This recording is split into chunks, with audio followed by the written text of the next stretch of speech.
Hello and welcome to Nitro Talk. It is a beautiful December morning here in Central Florida, and I am going to be taking my ass to the track. It's very close to Christmas right now.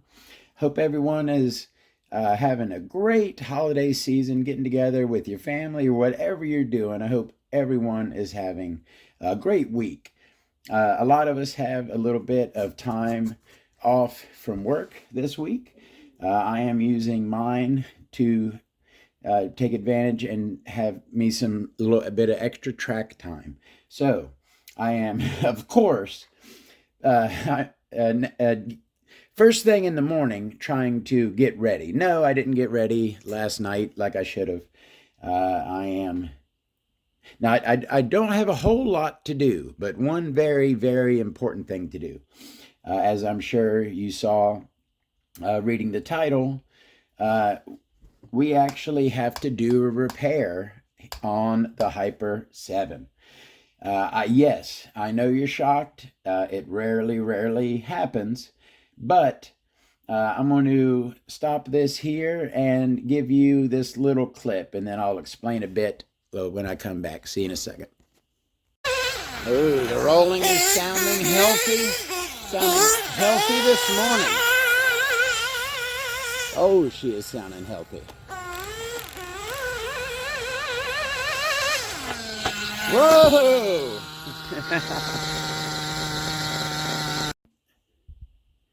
All right, that was pretty gnarly, huh? Number one, yes, the rolling was feeling lovely that morning, and she was getting it.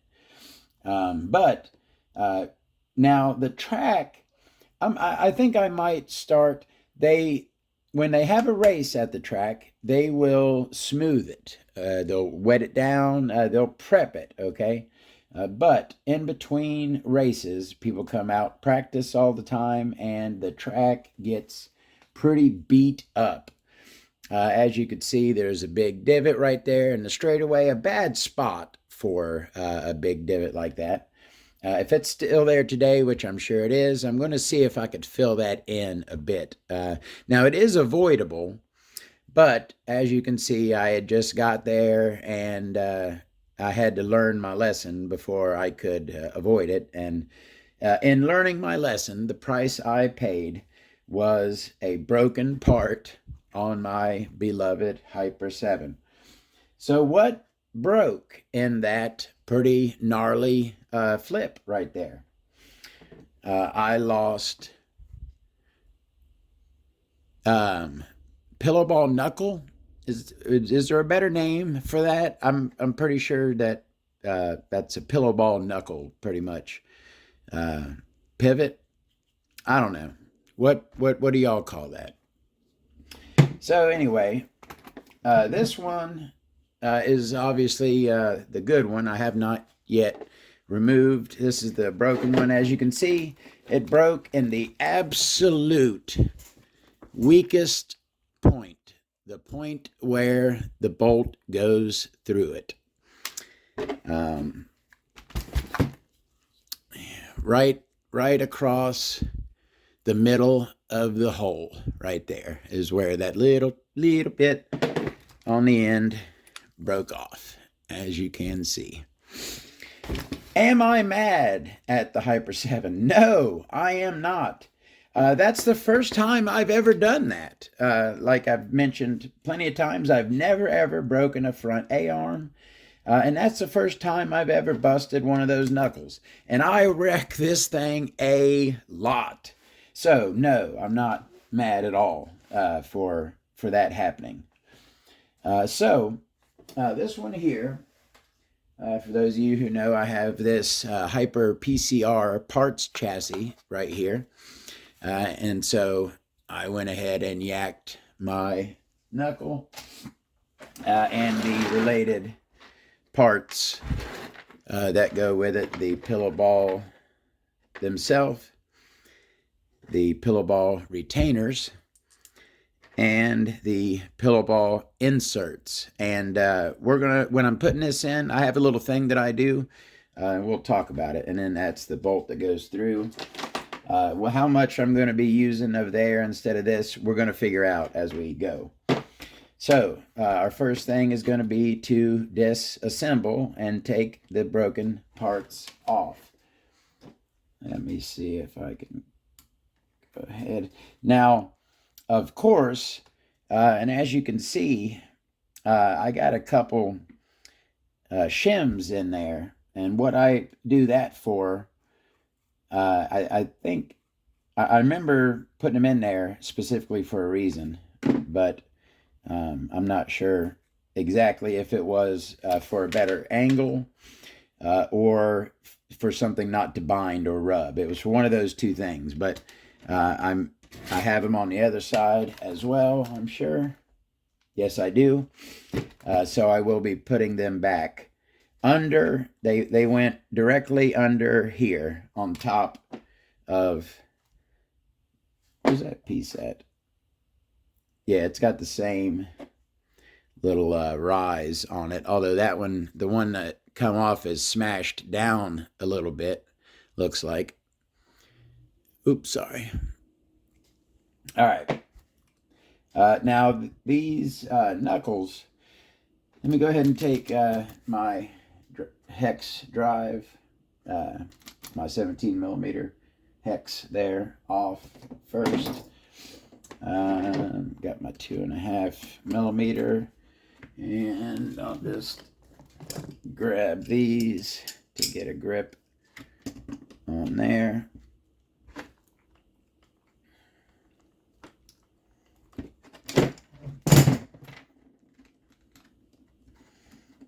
All right, take my set screw out. And what was I using? Oh yeah, I was using my broken 1.5. Where's that at? My broken 1.5 millimeter right here. You see that? I don't remember exactly when I broke it or doing what, but it snapped on me. I think I was using it the wrong way to pry or something. But the end snapped off, so I just took my Dremel and I smoothed it, and that right there I use as a pin pusher. See there? Hold in your hand nice and firm, get a good easy grip, and push those pins out. That's my handmade pin pushing tool by way of breaking it. All right. Get our, well, that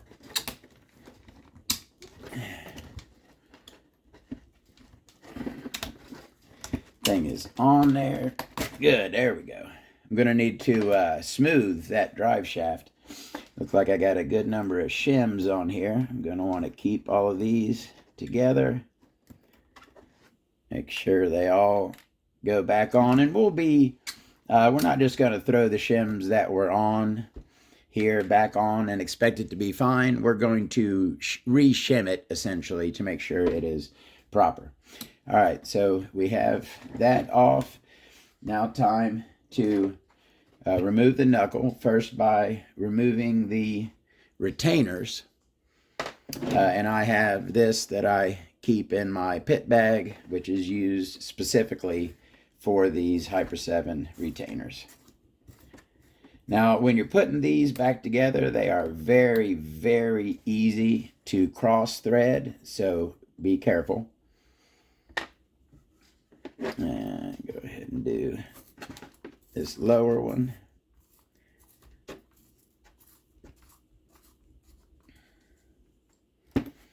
All right, we got our retainers out. Our inserts can come right on out. There we go. I'm gonna I'm gonna keep my this stuff over here from this one. This car had much less use. That PCR that I took these parts off of is a very, very low use chassis. Look at that.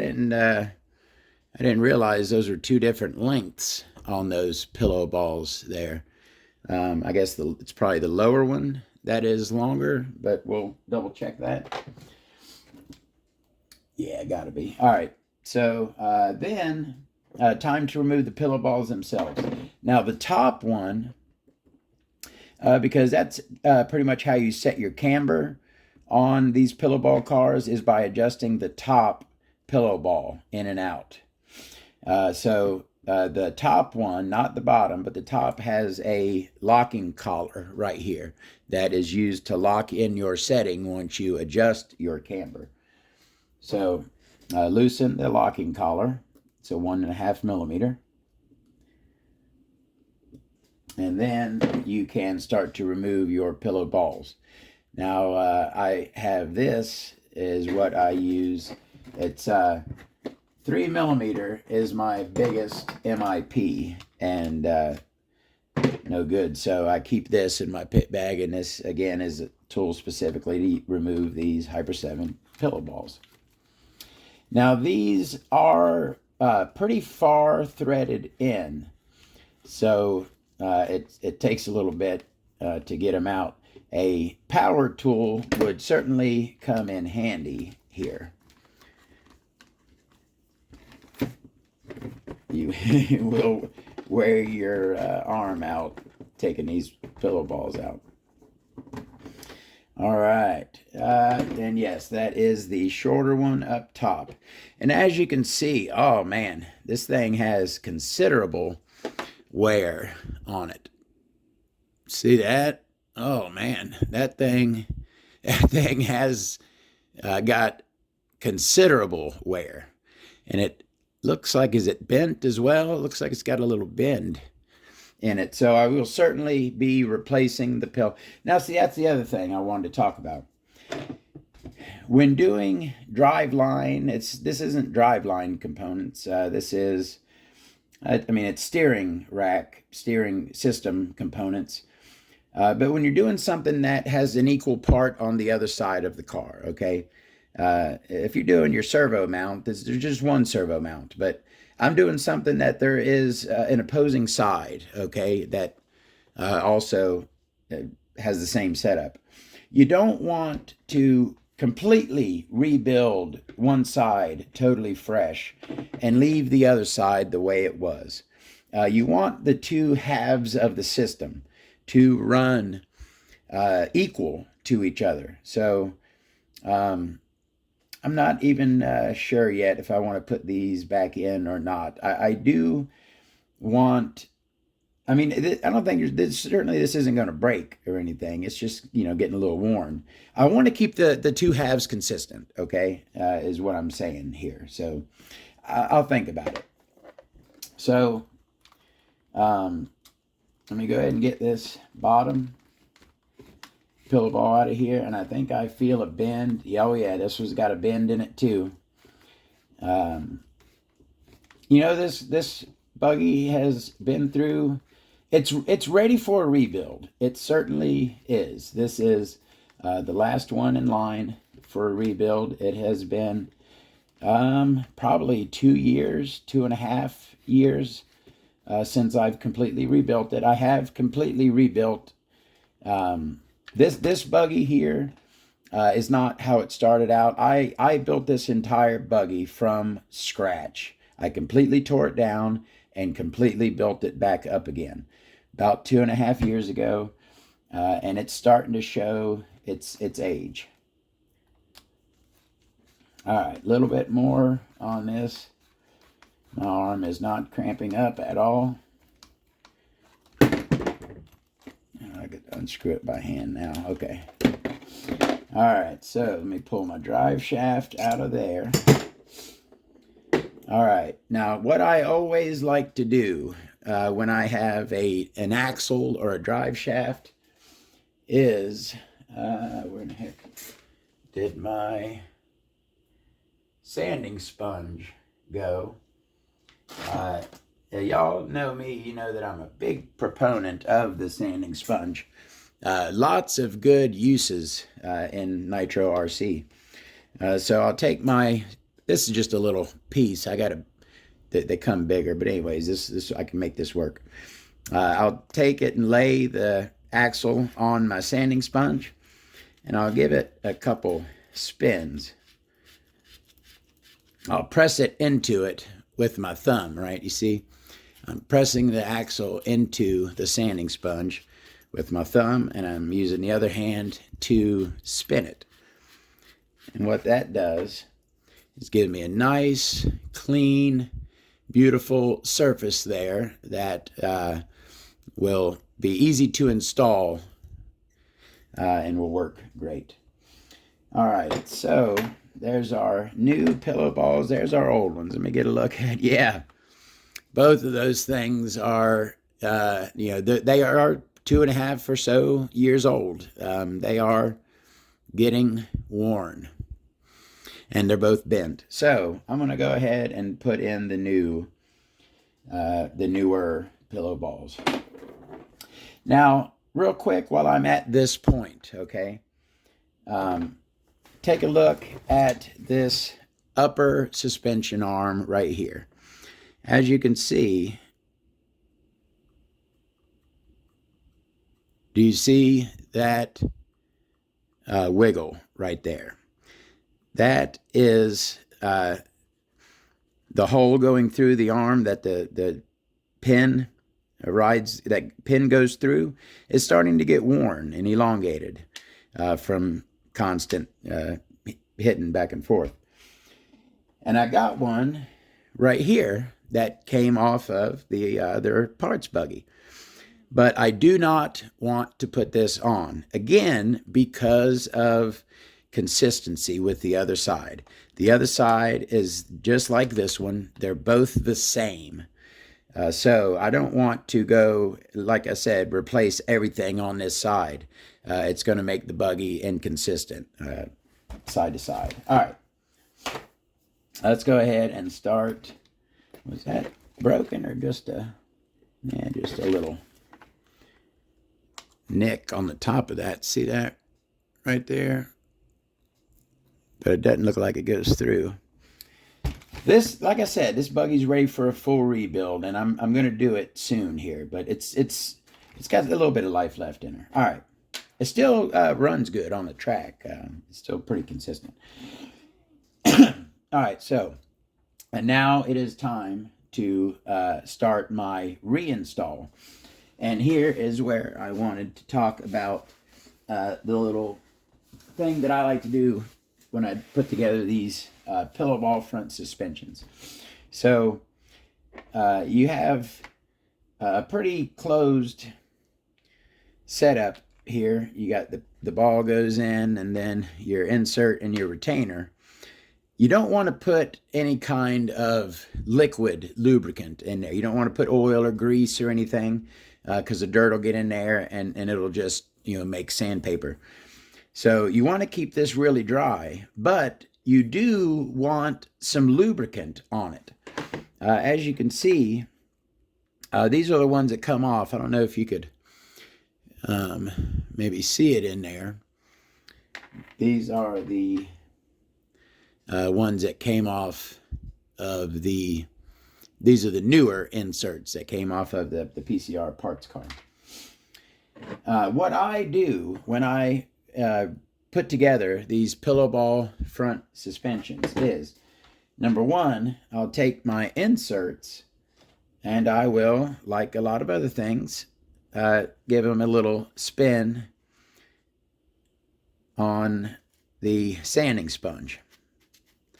Really gently. You don't want to put grooves in them. Just give them this is actually, there's light, medium, and coarse. This is a coarse. I don't want to use the coarse. That will put grooves in it. I need my medium or light sanding sponge. Give me 1 second. I know it's not far. I hope it's not far. All right, we're gonna forego the sanding sponge step, and these are newer, so these should be pretty smooth.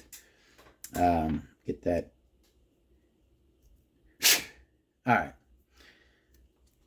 So what I do when I put these things back together is, instead of using a grease or an oil, I will use my dry white Teflon lube. Got a baggie of it here. It's a very, very, very fine powder. And I'll put a little bit of that in there to keep everything nice and smooth. So, it goes that way, of course. So, longer one on the bottom. I'll go ahead and start. Oh, dang it, dang it, dang it. I knew I was going to mess up. I forgot one of the most important parts. Dang it, Todd. And I was like, I got to let people know because this is a very important part. Because you don't want to make the mistake that I did, okay? What I was supposed to do before I started disassembling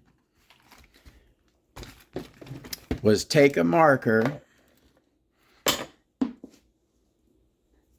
and see where the pillow ball,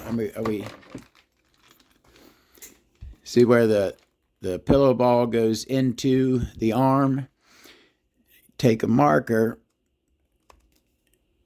and mark that shaft, that the pillow ball screw going into the arm, so that it'll be marked. You can put it back in the exact amount that you took it out. It's kind of like seeing where your high-speed needle, you got to remove your high-speed needle. You want to see where it's at 3 turns in from fully seated or whatever before you remove it. You want to take note of its location. I did not take note of the pillow ball's location. So I'm going to have to measure to level it out with the other side, when I should have just been able to screw it in to the marker point and been done with it if I had remembered to do that the right way, which of course I did not. All right. Shouldn't be too bad to just give a quick measurement on the other side. All right. I'm going to try to get this started by hand. There we go. And our top one, probably going to need the tool for. Remember, you want to come in here nice and straight. You don't want to. There we go. No, I'm not forgetting nothing, am I? Yeah, the retainers go on the outside. So you can just go ahead and install your pillow balls first. And go ahead and bring these in a bit. Get them kind of close to where they need to be. I know that I got pretty much no threads showing on the other side. So I know that I can screw these all the way in until I cannot see the threads anymore. So that's what I'm going to do.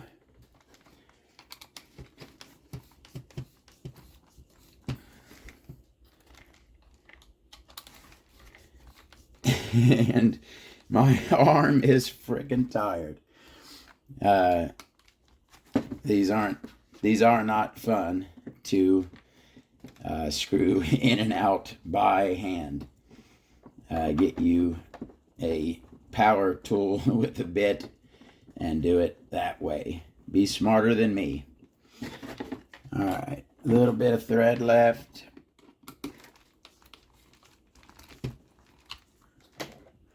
Still a bit. All right, so I got no thread showing on the top and bottom, so that should be a good starting point, and then I will measure to adjust them out properly. And yes, you can. There are holes in both of these pieces, so you can adjust the pillow ball length in and out. with these retainers and caps in place. So, oh, no, you know what? Oh, frick. I'm sure one of y'all was like, there's no way he is doing what he is doing right now. I hope that someone out there was smarter than me and saw what I was doing while I was doing it and realized the mistake I was making. And I'm going to post this. I am going to post this video.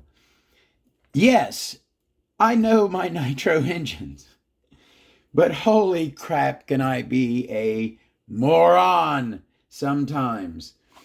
You gotta put the drive shaft in first before you put the knuckle on. Oh, man. You know what? I got to remove at least one of these balls. I need a good arm workout, so I'm getting it. How y'all doing today? I hope y'all are doing better than me. All right, that wasn't bad. We got it out. We're getting it. All right, install your drive shaft before you put your pillow balls in. Now, I checked the bearings in this knuckle, and they feel lovely. Nice, look at that beautiful spin.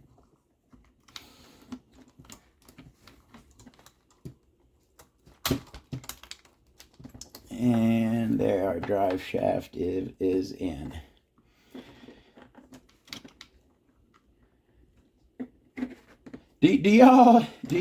I'm not going to lie. I do stuff like that all the time. I will forget an important, and I know the step. This isn't my first time doing this, you know.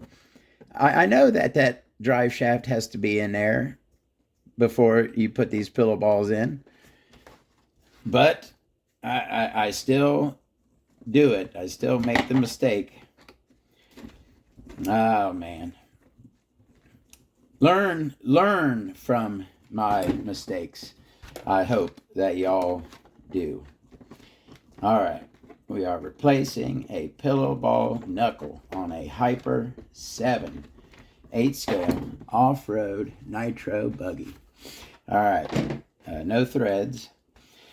So I'm gonna do the drive shaft last. So next step is going to be these newer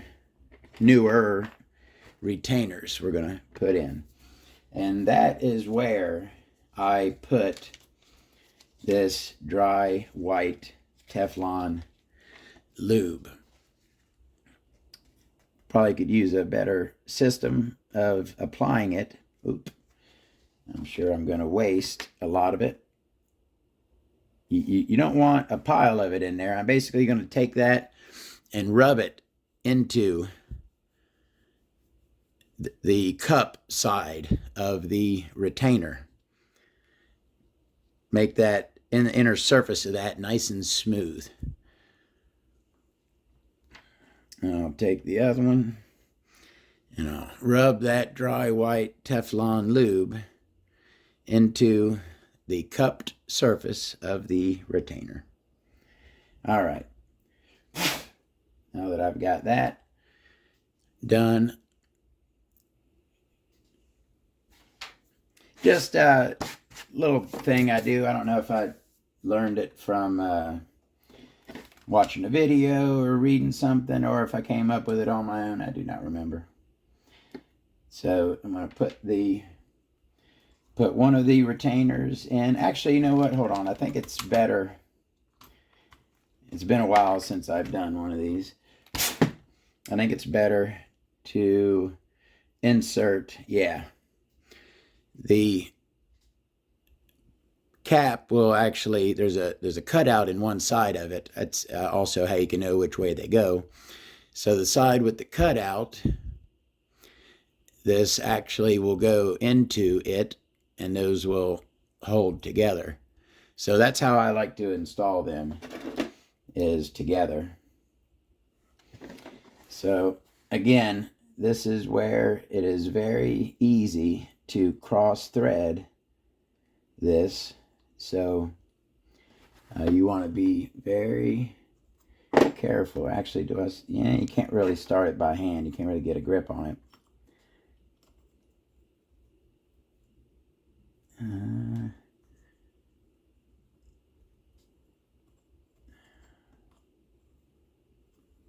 There we go. Got it. And I'll go ahead and just screw that up to, because I'm going to be adjusting it. It's not locked in place. It's just going right where it is for now. My other retainer and my other insert. Put those two together. And I think the bottom one you can start by hand because the face of it is straight. The top one has an angled face. It's much easier to cross thread that one.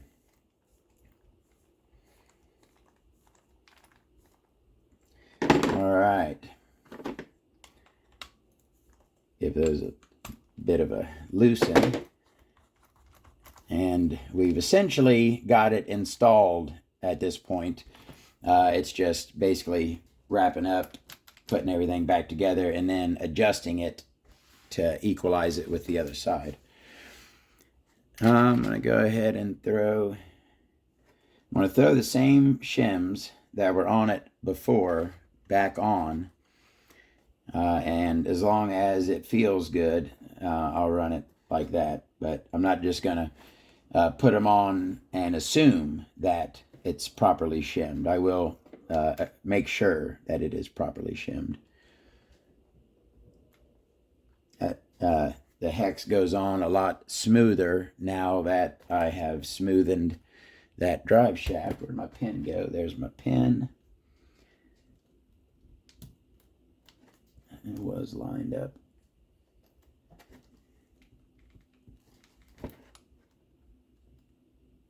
And come out.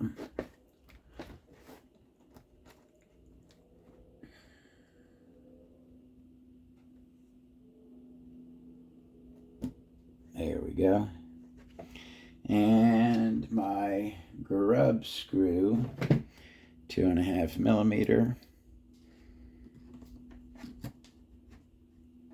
goes right in the end there.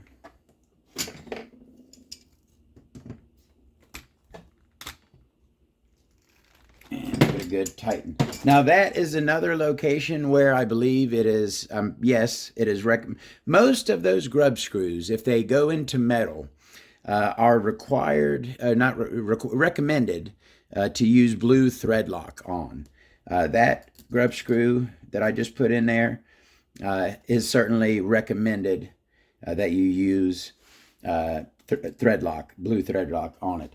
One of the reasons that I don't is I pretty much always used enclosed caps to where that grub screw couldn't fall out if it tried. Let me check that shim. I do have free movement, so I'll put the tire on and feel that to make sure it's not too tight, but I want to check and make sure that it also isn't too loose. All right, I'm going to go ahead and reinstall my link here. There's the nut that goes in the bottom.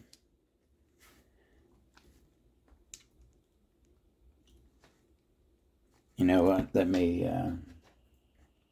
and where's the, okay, here's a good opportunity to show this.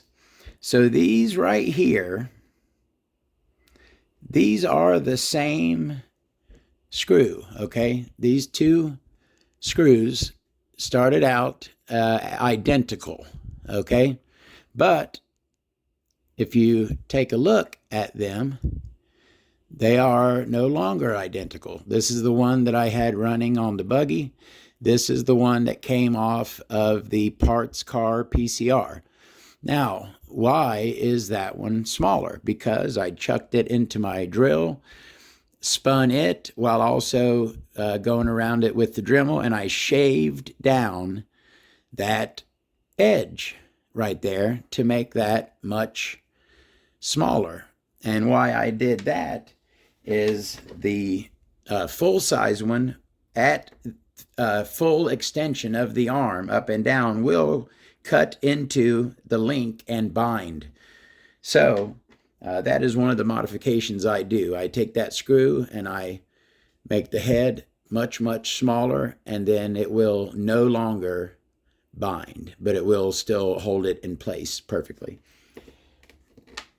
All right, so I'm going to use my modified screw. I'm going to put the two shims underneath where I had them before, where they are on the other side.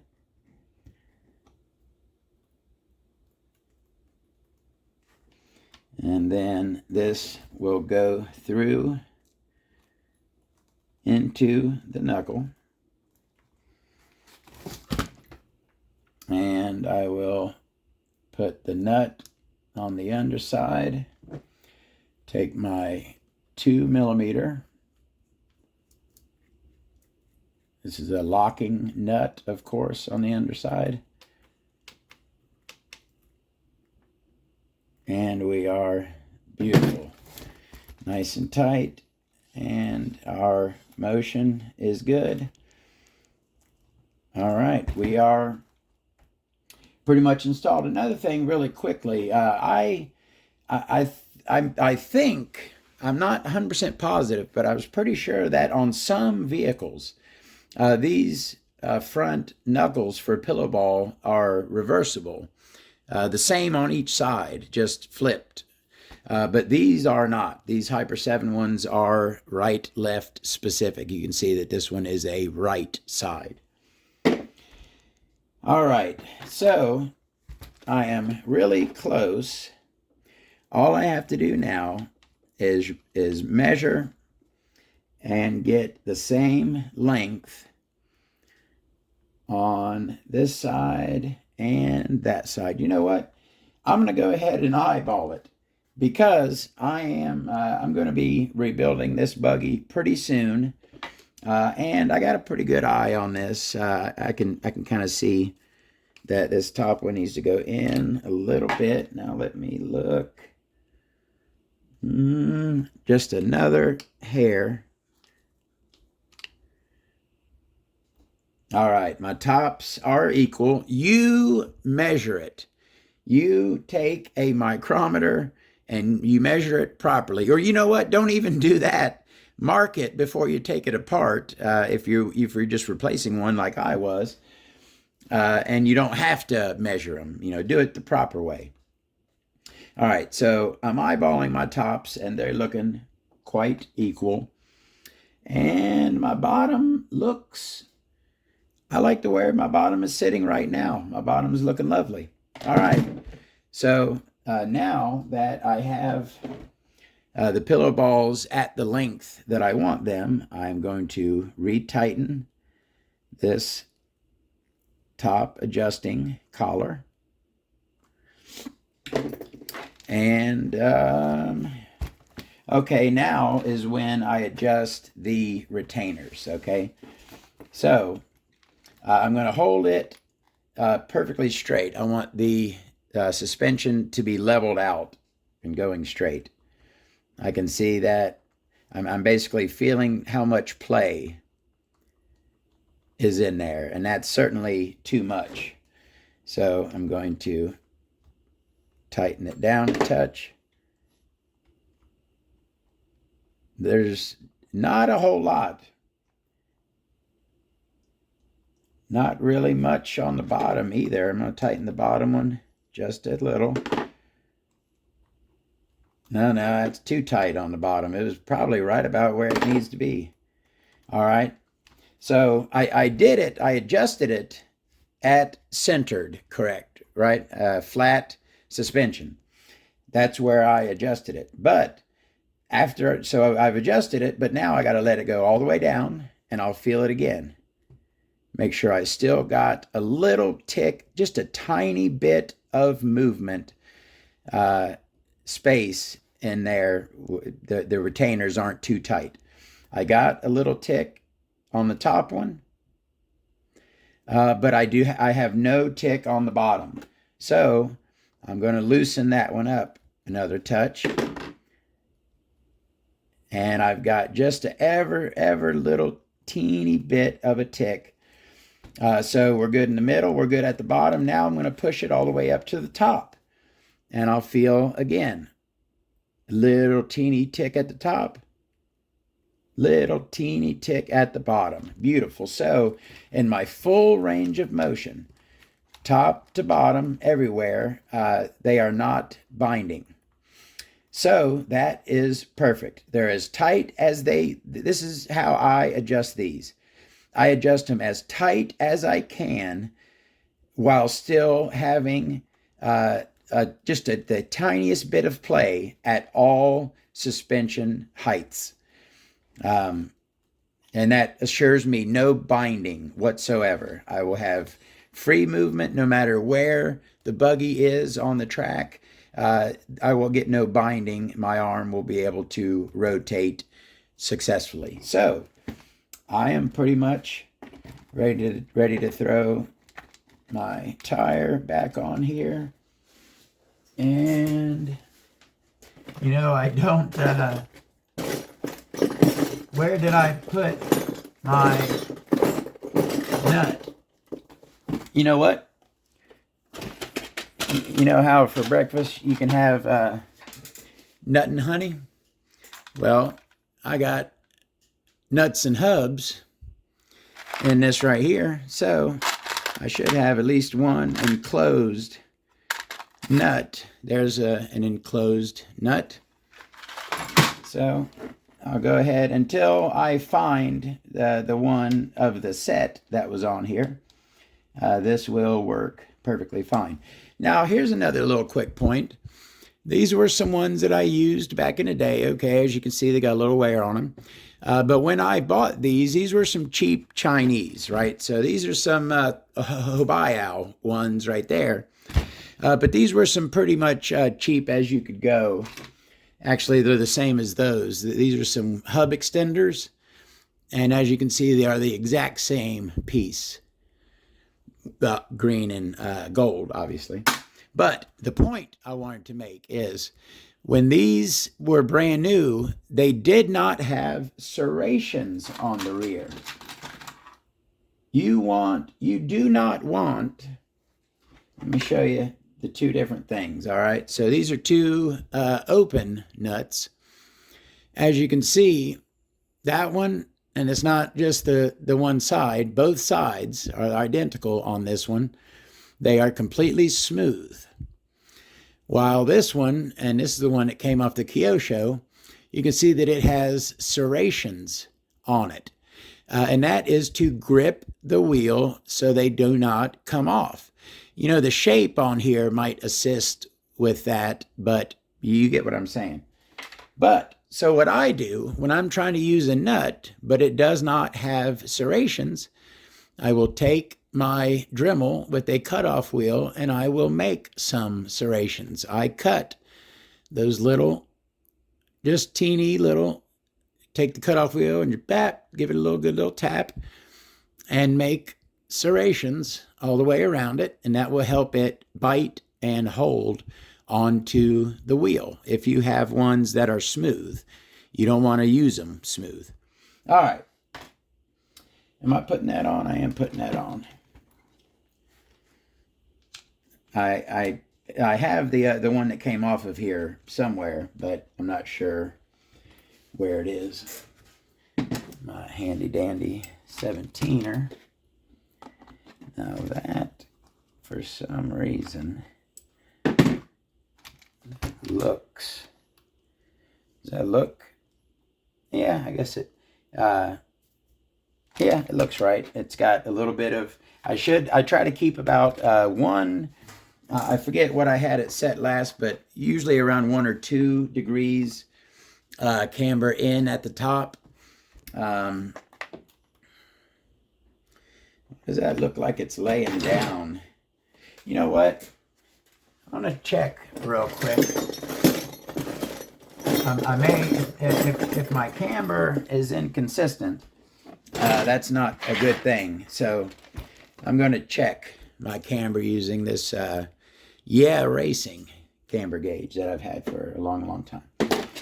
So on this side, and for checking your camber, again, is something you want to level out your suspension. You want your suspension flat when you check your camber. So flat suspension. And on this side, I have, now this is not a perfectly flat table, right? That's the other thing. To properly check your camber, you need a proper flat surface. And of course, I don't have anything. Okay, you get, I'm telling you, even if I don't do this stuff right, as long as I get to say it to you, I at least feel a lot better, okay? So, I feel better having said, you need a flat surface. I don't have a perfectly flat one, but I'm going to make do with what I got. So, on this side, I have 1, 2, 3 degrees, which I don't think I like 3 degrees. I think I like 2 degrees. So now, let me go ahead and I believe this side is even more than 3. So let me see. And I'll move that up until it contacts the wheel. And that one is at 4. So I do not want them unequal. I want to have the same camber side to side. So I'm going to, this video is taking a while. I'm burning up valuable track time that I could be out having a blast, but that's because I didn't get this stuff done last night when I was supposed to have. All right, I'm going to remove my wheel. I need to bring the top in to decrease camber. I'm going to loosen the adjuster, the locking collar for the your adjustment. And I'm going to give this about 3/4 of a turn. I think that might get me where I need to be. So I'm going to now, go ahead and, no, I can lock the collar with the tire on. Go ahead and put my tire on. Lock it down in place.